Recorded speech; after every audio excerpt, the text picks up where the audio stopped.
Pois é, nós estamos aqui com o doutor Cristiano Medina da Rocha, da CANAMA, né, da Câmara Nacional de Mediação e Arbitragens Associados, que está nos esclarecendo aí sobre uma lei muito importante que veio aí revolucionar o sistema jurídico e judicial no nosso país. E hoje esse bate-papo especial com o doutor Cristiano da CANAMA. Eu gostaria de saber do doutor Cristiano o que é a cláusula compromissória. Parece um nome difícil, mas eu queria que o senhor esclarecesse para os nossos telespectadores. Pois bem. Então, as partes elas podem participar desse procedimento arbitral manifestando essa vontade em virtude da autonomia de vontades antes do litígio surgir ou posteriormente. Então, essa cláusula compromissória ela é prevista na Lei 9307 de 96, 9307 de 96. É importante também aqueles que quiserem saber um pouco mais sobre esse procedimento, que busquem essa lei, a Lei 9307 de 96. E ela nos traz ali a previsão da cláusula compromissória. O que seria essa cláusula compromissória? Na verdade, é um acordo que consta do próprio contrato firmado entre as partes. Então, as partes, elas, antes que surja o próprio litígio, elas colocam no seu contrato essa cláusula compromissória. E, em virtude disso, elas acabam elencando a arbitragem como uma forma de solução do possível litígio que surja posteriormente. Então, na cláusula compromissória, o indivíduo, as partes, elas acabam colocando ali a previsão da arbitragem e não vai elencar, por exemplo, o foro de Guarulhos para solucionar aquela contenda, aquele litígio que posteriormente pode surgir. E sim, eles acabam elencando o procedimento arbitral e já acabam, se for o caso, até indicando a própria CANAMA para figurar. É verdade. Eu gostaria até de lembrar para você, meu amigo, minha amiga que está em casa, nós que fazemos contratos, uns fazem mais, outros menos. Deveríamos fazer todos nós, sempre, né, doutor Cristiano? E você deve lembrar que no final do contrato lá, seja um contrato de locação de imóvel, seja um contrato entre as partes, a gente declara que elegemos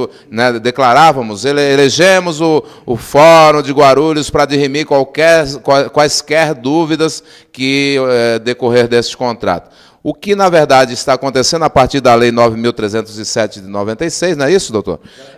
Você agora pode eleger a CANAMA. Isso mesmo, você elege a CANAMA porque aqui tudo é mais rápido.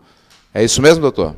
Exatamente. É mais rápido, é eficiente e também é justo.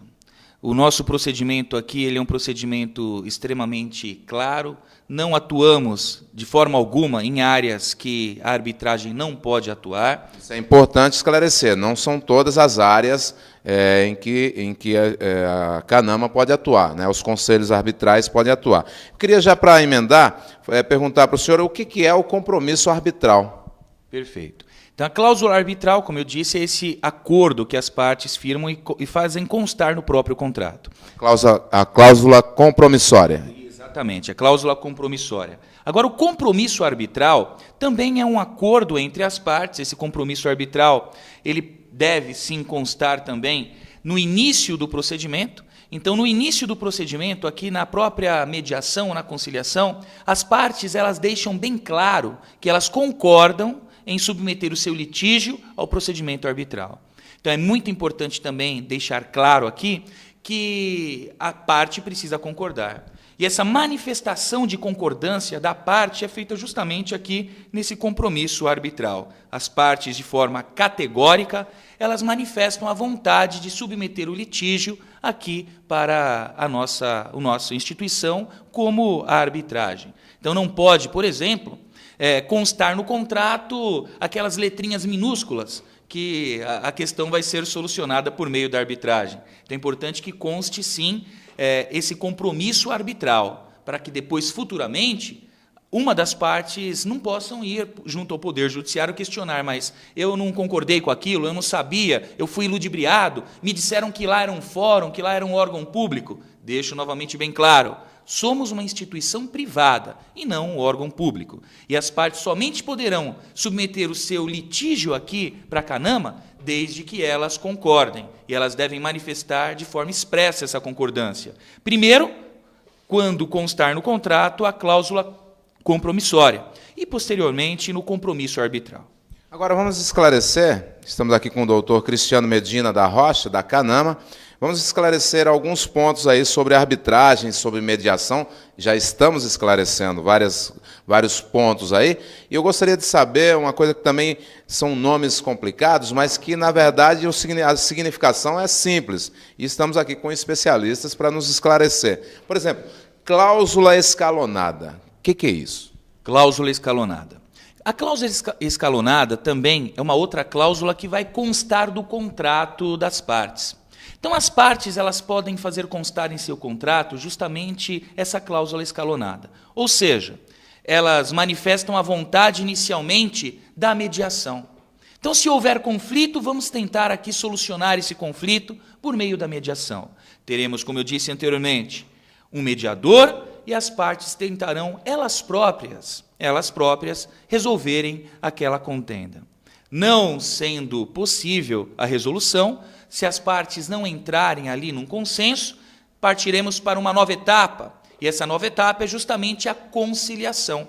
Então, observem, estávamos no procedimento onde as partes elas poderiam resolver os conflitos. Passamos para um passo posterior, que é a conciliação. Então, observem, subimos um degrau da escada. Então, agora as partes elas colocarão os seus pontos de vista e o conciliador ele tentará aqui expor o seu posicionamento. O que ele acredita? Qual seria o melhor caminho a ser seguido? Não sendo possível, aí sim começaremos a abordar a questão do procedimento arbitral. Então, o árbitro, figurando como um juiz privado, estando investido ali do poder de jurisdição, ele vai colher as provas, ele vai ouvir as partes, ouvir as testemunhas, se for o caso, até produzir provas periciais. E, ao final, ele, árbitro, ele vai prolatar uma sentença arbitral. E essa sentença, é o que eu disse, ela vai vincular o Poder Judiciário. Pois é, estamos aqui com o doutor Cristiano Medina da Rocha, da CANAMA, esclarecendo sobre vários pontos aí sobre a questão da arbitragem e mediação. E eu gostaria de saber o seguinte, do doutor Cristiano, quais são as vantagens? Muito se disse aqui durante essa entrevista sobre as vantagens, mas vamos resumir aí para quem está em casa, as vantagens, né, de se procurar a CANAMA para intermediar aí essas negociações, né? Quais são as vantagens dessa arbitragem, doutor Cristiano? São inúmeras as vantagens do procedimento arbitral.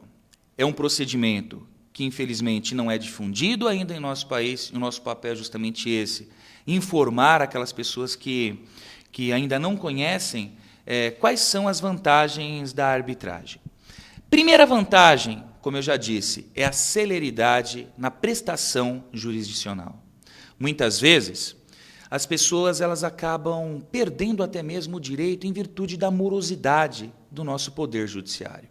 O Poder Judiciário hoje, todo mundo sabe, isso é público, ele infelizmente não consegue, num tempo hábil, dar a prestação jurisdicional. Na arbitragem, conseguiremos com certeza solucionar esse conflito e prestar a jurisdição àquele que precisa. Então, primeira vantagem é justamente a celeridade no procedimento. Hoje, um processo de conhecimento demora anos. Antes do processo de execução, temos a fase recursal, a própria emenda 45, que modificou a nossa Constituição, nos trouxe ali a reforma do Poder Judiciário. Ela acaba nos dizendo que o procedimento tem que ser célere. Ela nos traz a obrigação da celeridade da justiça. Mas, infelizmente, ela não nos trouxe as possibilidades para essa celeridade. Então, acredito que o ponto primordial aqui do nosso procedimento arbitral, procedimento extrajudicial, é justamente esse, a celeridade. Também é um procedimento sigiloso. O que as partes discutirem aqui em nossa sala ficarão apenas entre elas e o árbitro. E o árbitro, obviamente, ele vai responder por isso. Um outro ponto também que é extremamente importante, que deve ser ressaltado com relação à vantagem do procedimento arbitral, é justamente a economia. Então, muitas vezes se gasta... Quem que paga essa conta?